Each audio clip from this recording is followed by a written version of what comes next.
Welcome back to East Texas Live on KETK. Well, joining us in the living room now is Ramon Kumar from CHRISTUS Trinity Mother Francis. And today he's going to talk to us about early heart attack detection. Good morning. Good morning. Good morning. So what is a heart attack? How would you explain that? Sure. So a heart attack is, there's actually arteries that feed the heart. They're called coronary arteries. And when you have a sudden blockage, usually from a clot, there's a sudden decrease in blood flow to part of the heart. That's a heart attack. It's bad because when the blood flow doesn't reach that particular wall of the heart, that heart muscle dies. It can be life-threatening. It can leave people in major issues, major problems, and can be deadly, obviously. Yeah. So what are some symptoms or signs? How would you know?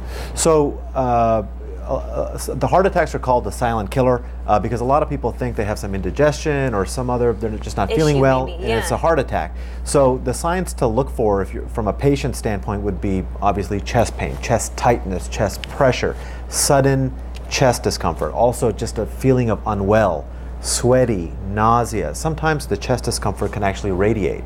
So the chest pain can start here, go to your neck, your jaw, feel real tight, squeezing.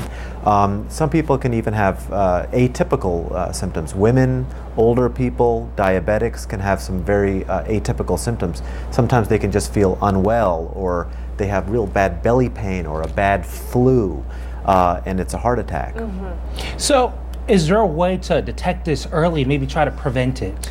Well, lifelong living a healthy lifestyle would be a way of preventing it, but in the middle of a heart attack, or if you think you're having a heart attack, there's no way to prevent it at that time. Mm-hmm. The best thing to do at that time is to seek medical attention.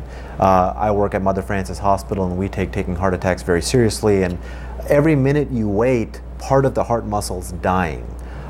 So with the heart and heart attacks, we say time equals muscle. Okay. So the sooner you get to the hospital, if you call 911 and come to the hospital, what I actually did this in the middle of the night last night on a 95-year-old female. She did fine. Yeah. But you come in and we put a little tube in the leg, a catheter to the heart, and take pictures and find the blockage.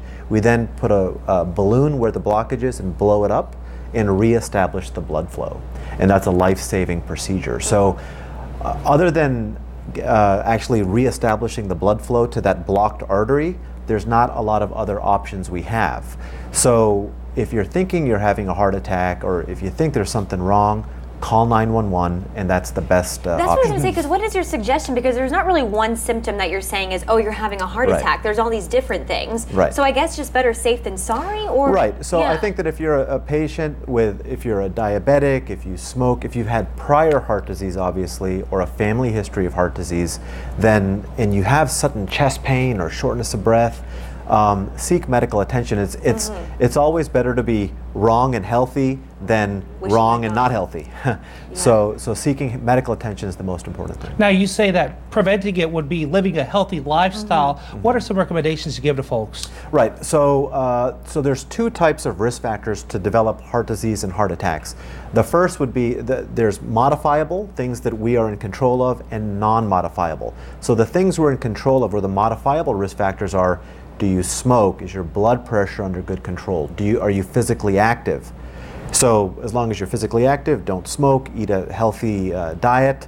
Those are some of the things that we have control of. Other things, such as, are you a diabetic, one's age, one's family history, obviously we don't have control of that. So if you've got risk factors for heart disease, and that's basically if you're over 50, if you smoke, if you're a diabetic, overweight, sedentary lifestyle, the best treatment is the prevention, as you said. Yeah. So it's going to be living the healthy lifestyle, taking the medicine, seeing your primary care doctor, making sure your cholesterol's checked, make sure your blood pressure's under control, and hopefully if you do that, you'll never need to be woken up in the middle of the night and have a heart attack. Hopefully not. Okay, some important info. Thank you so much. Thank you so much. Well, coming up